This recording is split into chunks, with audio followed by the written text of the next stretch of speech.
guys and gals, and welcome to another video from the team here at BlenderTek.com. If you enjoyed or learned something from the video, consider liking it and consider subscribing for more Blender, Unity 3D, coding, and all sorts of other CG related videos. Lastly, don't forget our motto, create your way. So first of all, I want to say thank you to everybody. We're nearly at 1,000 subscribers, and YouTube ad revenues are starting to pay for monthly expenses and such, so that's definitely a good thing. I'm not losing money for what started out essentially as a hobby. I also want to say I hate you all as a dark joke, because it's become so much work for essentially one person. I'm doing 95% of the work, and I'm trying to change that here, but yeah, it's becoming to a point where I'm spending 14 hours a day in front of the computer screen just responding to emails and posts and such. Anyways, on that topic, Tips and Tricks Thursdays might have to be bi-weekly or monthly coming up soon. I'm really running out of new things to show you guys. When I first started out, it was obviously I had a huge list of things that I had collected over the ages that I just thought were neat and helpful and whatever, and I've gone through my list countless times trying to reiterate on certain things and come up with new ones, and I'm running out of features in Blender, I think, to a certain degree. The first one, though, that I thought of just this morning was last week when I showed you how to, when we are rendering an animation, when you go into the sampling, our user showed us how we can type in pound frame to get the frame number as a driver for the seed, and then when you're rendering an animation, every frame changes the seed, so you get a slightly different noise profile when you go to render. I was thinking about that. If you go to the graph editor under drivers, and we go to that specific driver and open up the properties panel, I was saying about how you could get random noise by adding in different variables and stuff, but then I thought, after I released the video, no, we're really not getting random values. Not that it matters too much. A seed is a seed is a seed. But if you really wanted noise, all you have to do is add, well, a noise modifier. Just increase the strength a ton, increase the scale up or down until you get something like that. You can play with the offset. You can play with the phase. You can do all these sorts of things to try to get stuff, and you'll see now as I move up the frames, I get just really random values. They're still whole values, of course, because of my curve, I'm sure, but it's definitely noisy for sure. And yeah, again, you can play with certain settings to get more or less random values. That's really just one thing I thought of this morning. It's not really that helpful, but just something that I thought about that I wanted to fix. If I have a squeaky desk again, it just kills me. Sometimes I fix it, and then sometimes it just magically comes right back. Anyways, what else do I have in my bags of tricks for today? Just so you guys are aware, I finally found someone to take some higher quality texture pictures, so I'll be releasing a lot more texture packs soon of a lot higher quality and a lot more quantity, so quantity and quality. And I've also got my original co-creators writing some articles, and I've been helping do some proofreading, getting some pictures and stuff, so expect some actual content on BlenderTek.com soon. One thing I was also thinking of as I was helping write an article, our first one, which will be the top 10 techniques and tips for architectural modeling in Blender, as that seems to be what a lot of people on Google are searching for and coming to BlenderTek.com for. One of my main suggestions is to have a folder called assets, where you keep every single model that you've modeled, essentially, and you keep it set up here with external data automatically packed in, so that you always have your texture files in the .blend file and you don't lose them and such. And you can see here I have a personal folder, so I just have collections and collections and collections of .blends of all sorts of different categories and such. I have open shading language setups, I have node setup images, I have all sorts of downloads from Blend Swap, and I also have a folder somewhere else, third party, that is just stuff that people sent me, or stuff from, say, the Architecture Academy from Andrew Price. Anyway, so basically, how you might do that is, let's say you modeled something, let's say this was a table or whatever. All you have to do is just group it. So just select the object or objects you want, hit Control G, and it'll group it. Then you can go to the object settings. I'm sure this is nothing new. You can give it a name. So I would maybe call this, say this was like walnut wood square table. Anyways, and then you would save that out with all your textures and nodes and materials and whatever. You'd save it out somewhere. Then at any time when you're working on a project and you say, hey, I really need a walnut square table, I really don't have the time to model one, maybe it's for a client or something, well, all you got to do is append it. So Shift F1 to append. All you have to do is open it, Shift F1 to append, then you have a group file, and under group you have the group that we called walnut wood square table.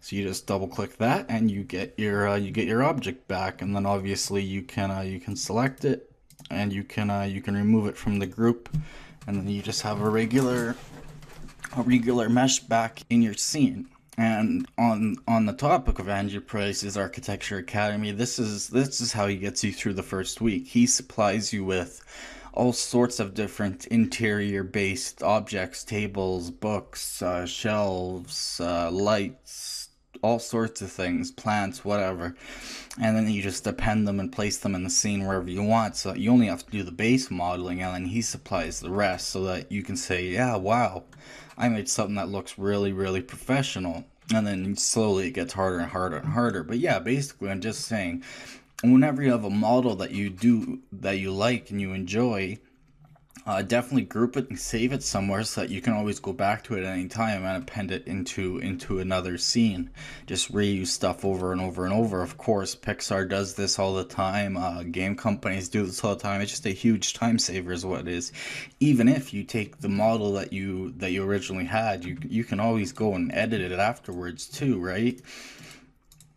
So you're not limited in any way by that, but it'll definitely save you a lot of time. Now, I made a video on how to make physically correct glass in Blender, and I wanted to show the actual differences off in a comparison. I never really did that exactly.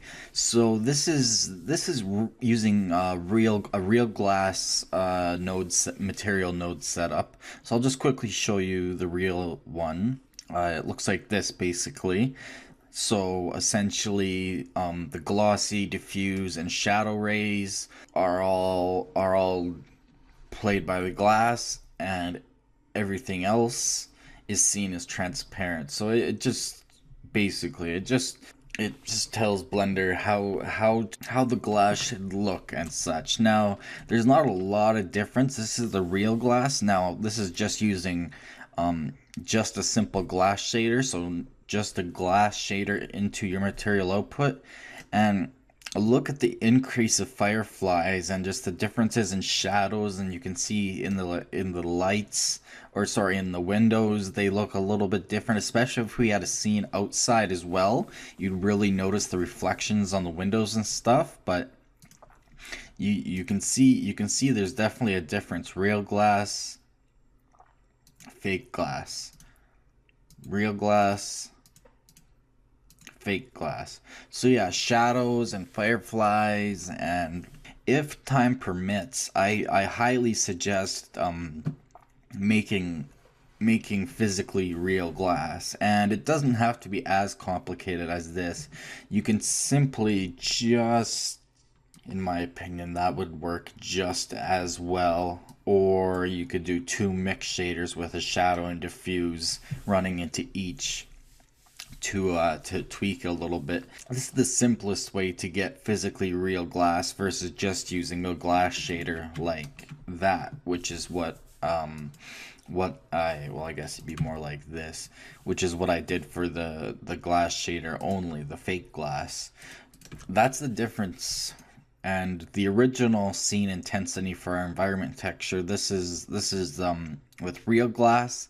You can see it looks quite realistic. You can tell there's bright sun coming in, and it's It's lighting everything up, and stuff's reflecting off the shiny floor where it should, and the roof gets its reflections properly. But if you look at fake glass with the same intensity of light, you can see again the floor's not really lit up properly. There's a lot more fireflies.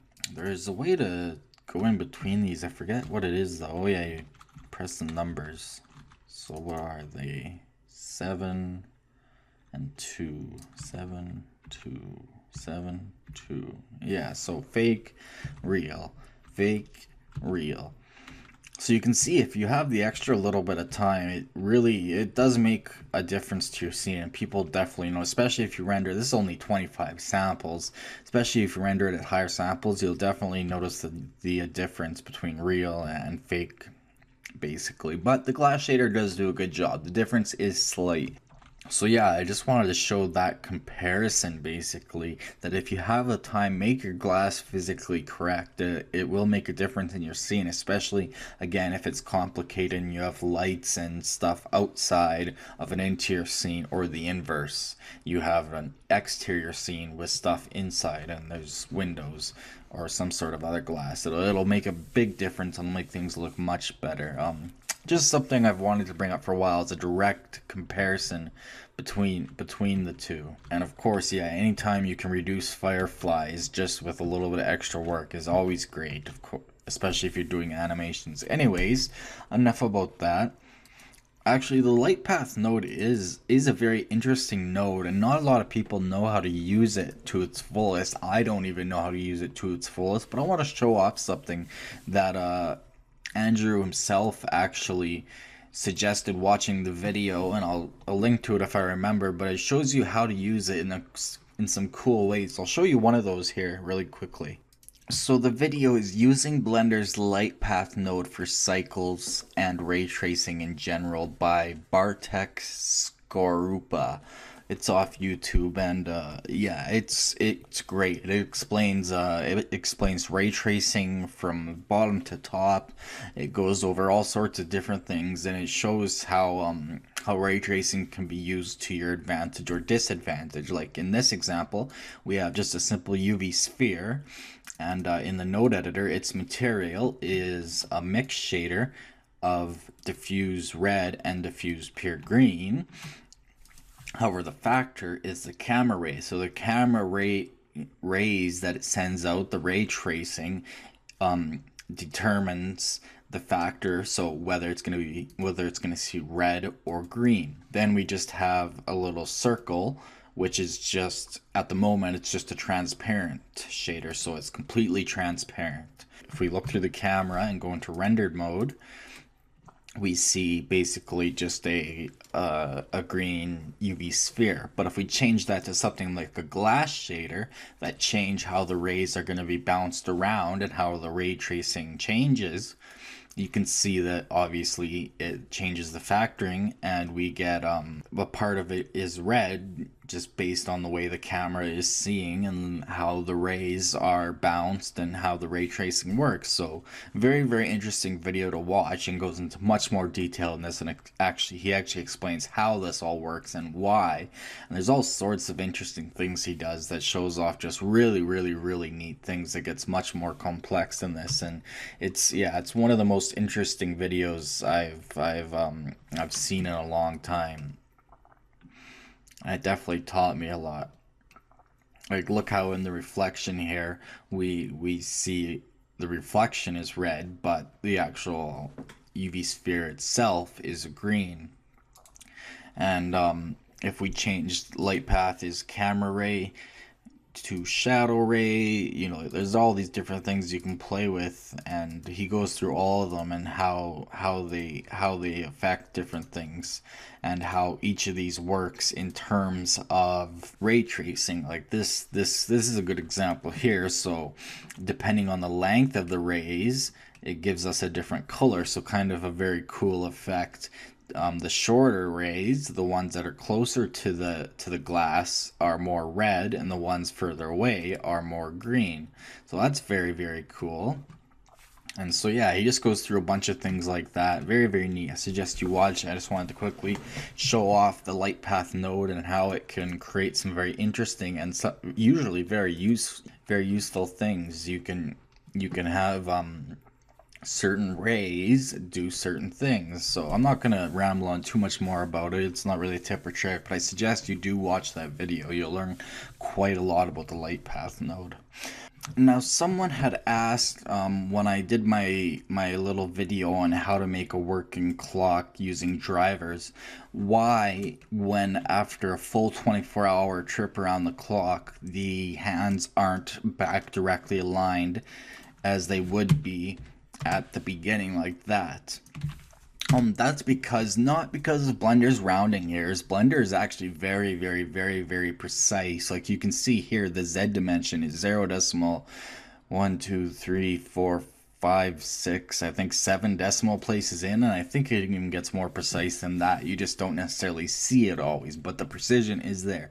The reason for this is because of the graphs I made in the graph editor under drivers, the actual graphs I made, because the second hand, the minute hand, and the hour hand are all based off of how many seconds we set for the second hand.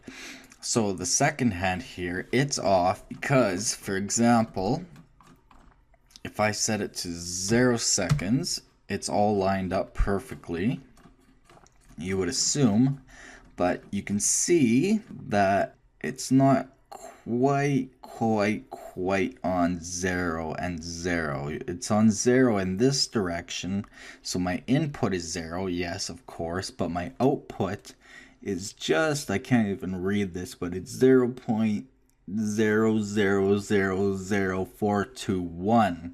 So I would have to bring that to perfect 0, and it's just extremely hard to do in Blender. From somewhere like here, it's easier to see that its output is 0. 1 second should have us an input of 1 in the second's hand. We have an input of 1, yes, that's exact because we're using our custom property there. So if we zoom in all the way, that's directly on 1. But it should be a 6 degrees exactly, because if you take 360 degrees of rotation divided by 60 seconds in a minute, you get 6 degrees for every second. And so it's not quite on the 6 mark. The 6 mark is right here. So I should have made my graph so that this point comes up here.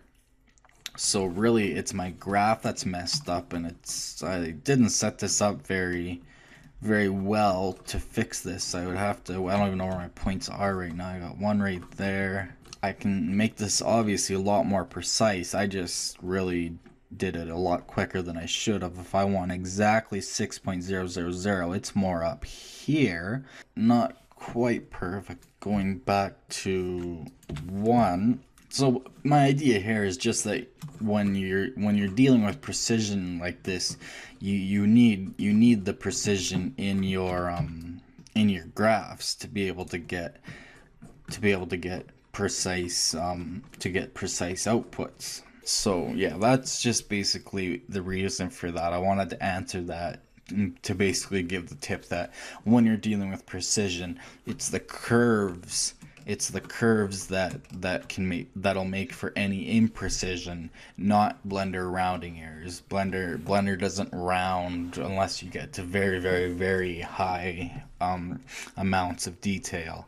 Not really a tip or trick, but I want to answer that question because I thought that was kind of not useful, but something good to know. Someone also asked, with the recent release of Blender 2.73, if you've lost all of your settings, your add-ons, and your bookmarks and whatever, how to get them back. Well, it's quite simple. If you're on Windows, just go to My Computer, go to whatever hard drive Blender is installed on, go to Users, go to your name, then go to App Data. Again, this is a hidden folder by default, so just Google how to show hidden folders in Windows Vista 7, 8, 10, whatever, and then go to Roaming, Blender Foundation, Blender. Now you have the different versions that you've had installed, or that you have info for anyway. And so I have version 2.72 here, and under config I have my bookmarks, startup, and user pref. So startup is the startup file. That's what happens when you go file new. That's what it's opening with. User pref, that's your user preferences obviously. And bookmarks, if I open this up, bookmarks is exactly as it sounds. It's your bookmarks list. So all you have to do is just copy those. So just copy them, go back, and then just paste them into the config folder of Blender 2.73. And to get your scripts back, it's the same thing in 2.72. Under scripts, go into whatever scripts you've had before. So I had stairs, snowflake, screencast keys, things like that. And then yeah, same deal. You just copy them, or cut them, copy them, whatever. I suggest copying them, obviously. Go back to 2.73, then go into scripts, add-ons, and then paste them in there, and you'll have all your scripts back. You can see at the moment I don't have any of my scripts available. The second way to get your scripts back, if you've just done your preferences and you don't want to play with and mess up the Python stuff accidentally, is under add-ons. You can just simply install from file, and then you can go find the scripts again. So you'd go to your same place, users, your name, app data, roaming, Blender Foundation, Blender, the old version, scripts, add-ons, and then you get your old add-ons. But if you select a folder, you can't install it. So if it's not just a single script file, if it's a collection of scripts, then you have to actually copy and paste that folder, which really should be no problem, and there's nothing you can really break. However, I think you can. It says up here you can use .zip. So I think if you re-downloaded your add-ons, like any add-ons like this that came in a zip, then you would be able to install them from .zips. For example, I've made a backup of all my paid scripts, so in .zip format. So I think I should be able to just open these.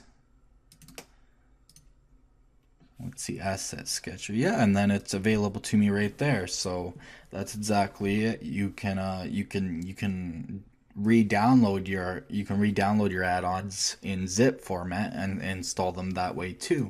So that's just that's how you get your settings and scripts back. I know a couple people were asking me about that. And I think I'm going to end off on something that I remembered when I was helping write an article, or our first article anyway, is that under the scene data, you can choose between units none, which is Blender units, metric, or imperial. And so one Blender unit, let me just make a new file quickly. If I add in a Blender cube, which by stock is 2 Blender units, so let's make it 1 Blender unit. If you change this to metric, you can see that equals 1 meter, or 3.281 feet. So I don't want to do the math right now to get that into inches and fractions of inches, but just to let you know that yeah, 1 Blender unit is 1 meter. So just something to be aware of, that yeah, you can definitely do measurements in metric and imperial stuff. For example, let's say I wanted to extrude this out along the Y, so I wanted to make this longer, exactly 1 inch. So I want to extrude this along the Y exactly 1 inch. How do I do that? Because if I go 1, well, I don't know what that is. That's 1 foot, it's telling me. So to get precise units when you're working in imperial or metric, what you have to do is when you do something, so say I want to extrude this along the X a certain amount, say 1 inch, well, okay, I can go 1.1 inch but it's quite hard to get exact units. So if I type in 1, I get 1 foot. If I type in 1 divided by 12, I get weird values. So what you do is you go into advanced input mode, which I've gone over many times before. So I'm going to extrude along the X. So I press equals first now. Now I can type in 1 inch and I get exactly 1 inch. I can go 3 inches. You can see it's 3 times longer. I can go 1/16 inch. So that gets you 62.5 thousandths of an inch, which I know to be exactly precise due to my machining background. You can type in, if you really wanted, 342 thou for 342 thousandths of an inch. And then if you're working, you can do feet, yards too, I believe. So if I grab along the Y, I can go equals 1 yard. Yep, 1 foot.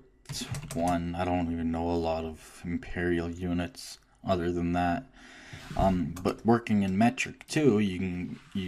I'll just grab along the Y. You can go 1 meter. Whoops.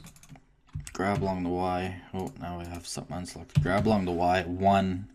By default goes to meters, so you don't really need to do anything, but you can go now metric is a lot easier because it's in powers of 10, but if you really wanted to, when you're working on something, you press equals first, and then you can go 1 cm for centimeter, 1 mm for millimeter. You could go 1/10 of a centimeter for 1 millimeter. You can see in the bottom it's what it's getting me. 1/10 of a centimeter equals 1 millimeter. So yeah, basically, obviously metric again on the powers of 10 is, you don't really need to do this, but just to show you that you can input those units if it helps you. And this applies to all sorts of other things in Blender too, but I just wanted to end off on that because it's just something that I thought of when I was writing this article. Anyway, I'm sorry again, guys, that this isn't really a perfect tips and tricks volume. Again, I'm really running out of them. I may start making them bi-weekly or monthly so that I can actually collect tips and tricks up again, good ones, not just going over questions and answers and random stupid things. So I do apologize. However, I'm the type of person that I'd rather deliver and disappoint than not deliver at all. I'm just that kind of person. But anyways, you can expect a lot more features soon for BlenderTek. I'm gonna, like I said, we're starting to add some articles. I'm gonna have dozens and dozens and dozens and dozens of textures with normals, displacement maps, ambient occlusion maps,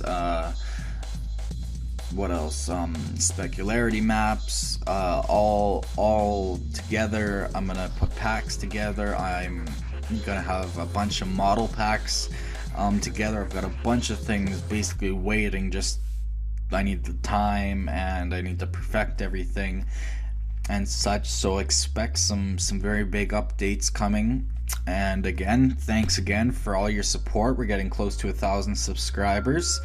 Anyways, thanks for watching from the team here at BlenderTek.com. If you enjoyed this video and learned something, consider liking it and consider subscribing for more videos. We're on Twitter at twitter.com/blender_tech and Facebook at facebook.com/BlenderTech page. All one word. If you're interested in gaming, check out our new channel, Gotta Play It All. And if you dislike this video for some reason, don't just hit the thumbs down button and leave. Please tell us what you did not like so we can continually improve our videos based on your community input. And if it's private, just email us at info@blendertech.com. We also take requests and call for help, so if you want to see a tutorial or if you're having an issue with something, just leave us a comment or an email or whatever, and if time permits, we will definitely help you out and put up the video. So anyways, see you next time, and remember, create your way.